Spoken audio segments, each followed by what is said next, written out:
Hey, mama.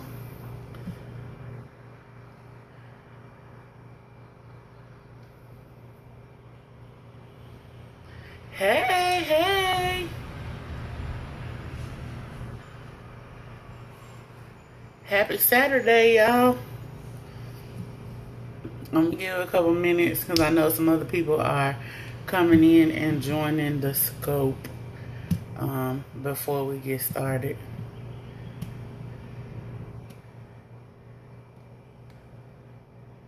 So, somebody in the room say something so we can make sure that the chat is on, please. Somebody say something to me.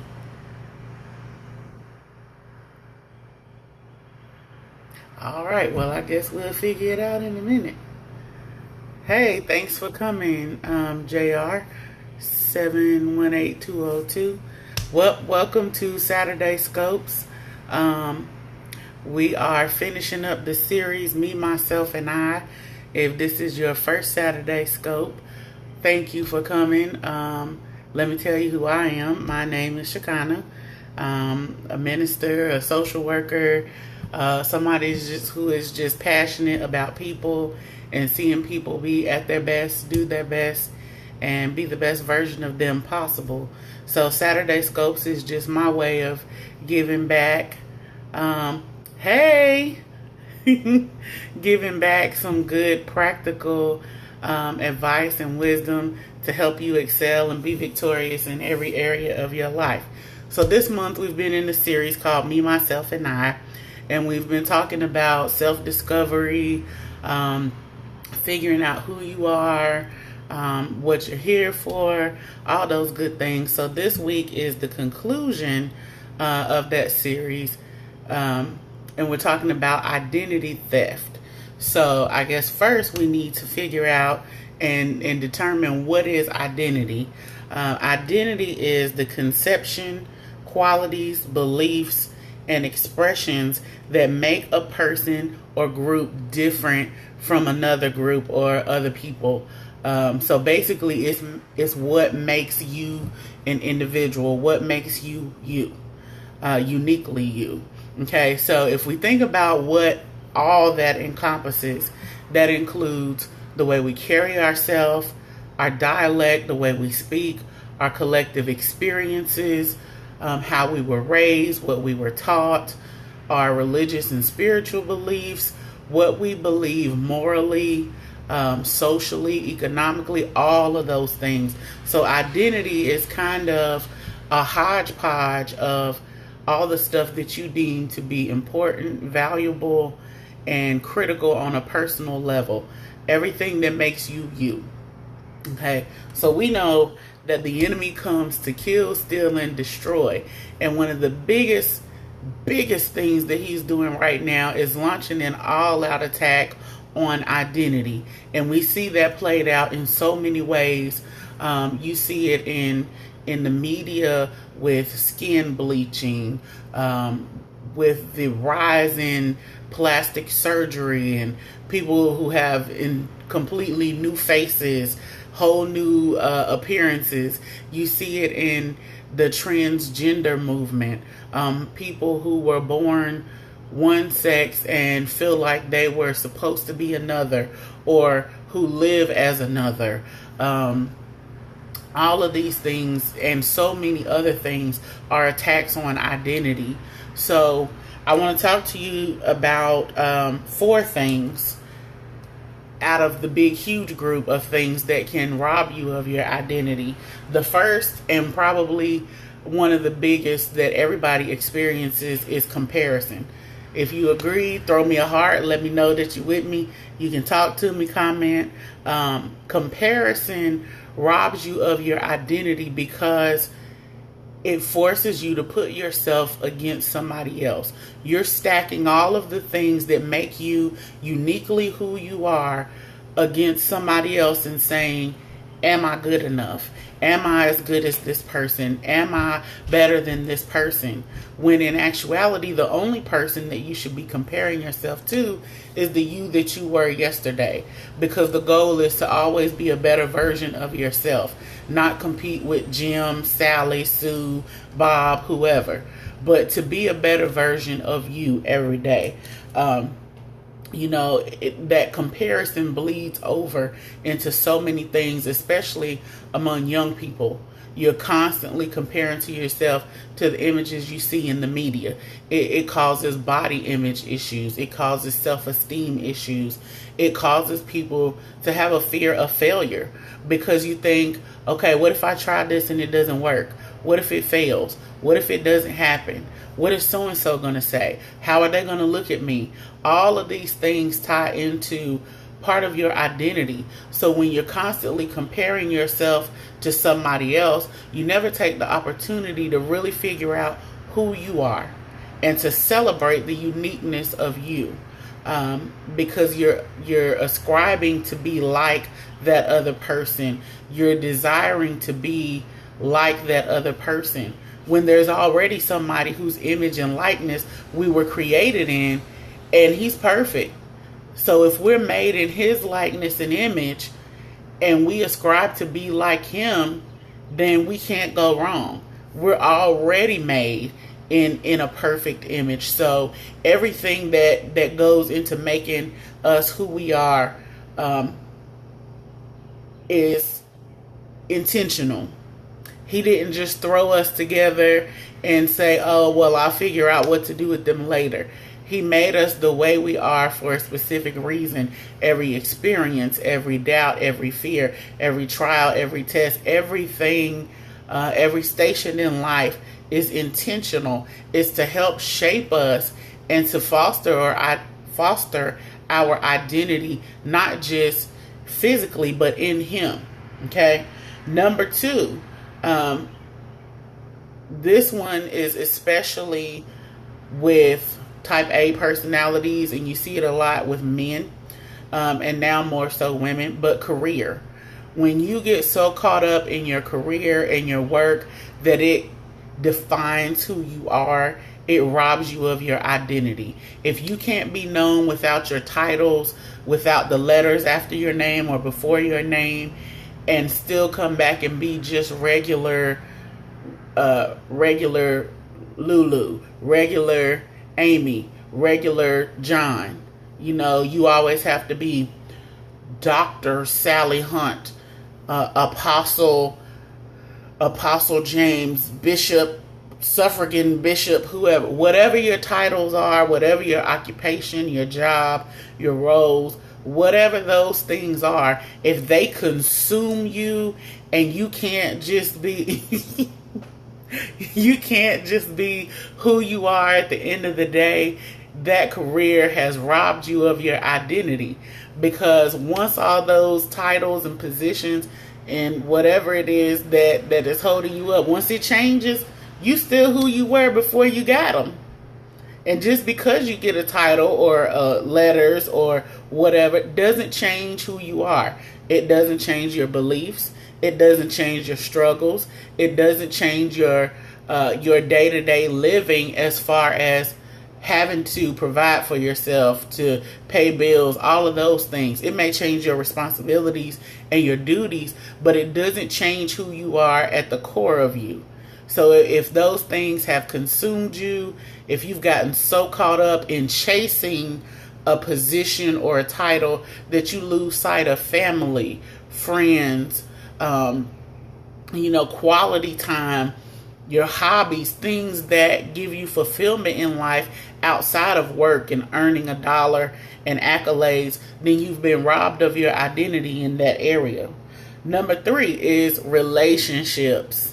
And this is a big one. I see this all the time.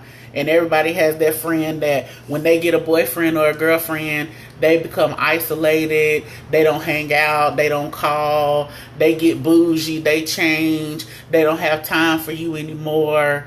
Or they morph into whoever their spouse or mate wants them to be. If you can't be yourself in a relationship, you with the wrong person. Whoever you with should love you for you, the way you are, issues, flaws, crazy quirks, weirdness, all of that. Everything that encompasses you. If they can't love that, you with the wrong person. If they're expecting you to change, they're pushing you to change, trying to mold you into something that you're not, trying to change the way you dress, the way you talk, the people you hang around, and what you do, what you give your time and energy to, you being robbed.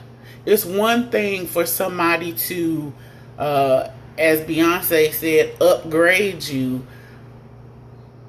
in the sense of helping you better yourself in certain areas or achieve goals that you've set. But it's something totally different for them to try to completely change who you are. If you know you are a Chucks and jeans type of person, but all this person wants to do is put you in suits and ties and fancy dresses and high heels, and you can't go nowhere with them unless you in what they want you to wear and got your hair the way they like it or makeup the way you being robbed. You're not allowed to be yourself and do and be those things that make you uniquely you.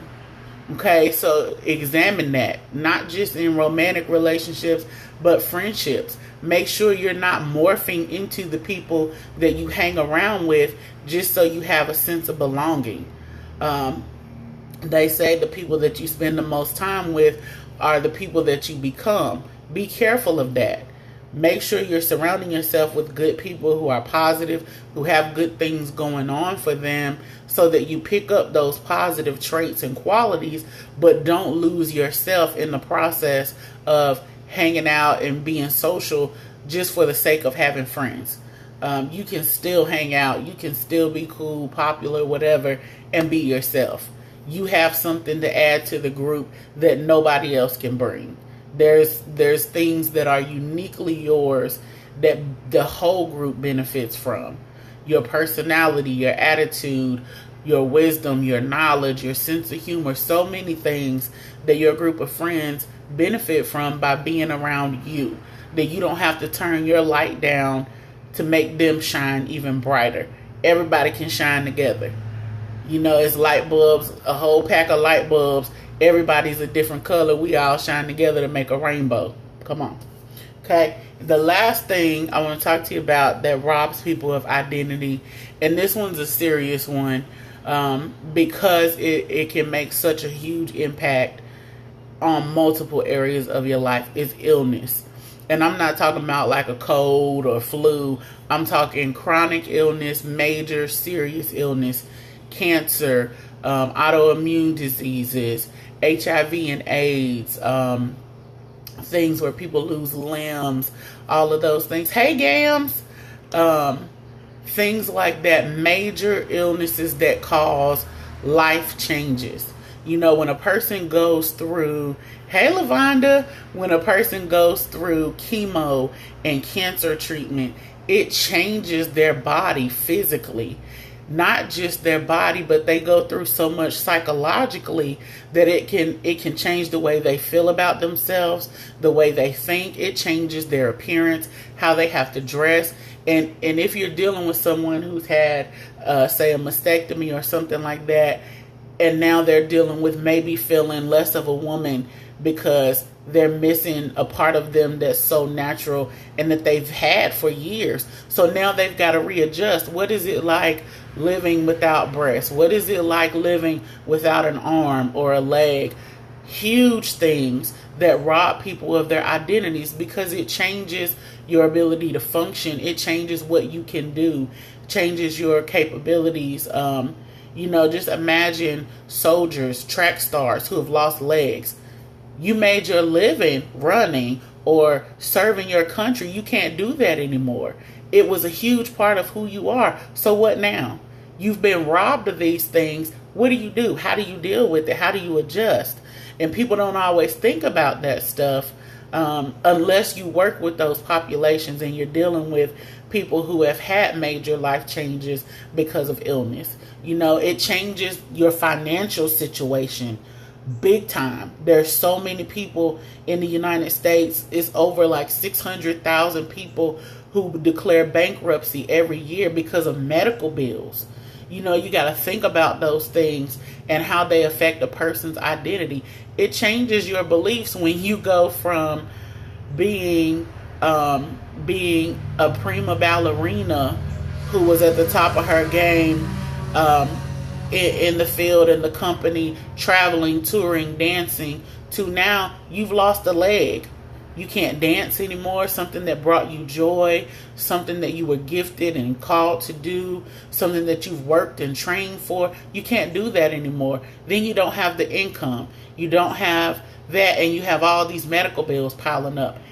Think about how drastic that is to somebody's identity, how it changes their whole life, everything. And if you're not strong mentally and spiritually, and have a real sense of grit and fight about yourself, it's so easy to just completely lose who you are, to get lost in what life has allowed to happen to you, what God has allowed you to go through. Instead of it building your character and making your identity stronger, it can destroy you. So how do you overcome these things? How do you deal with these things?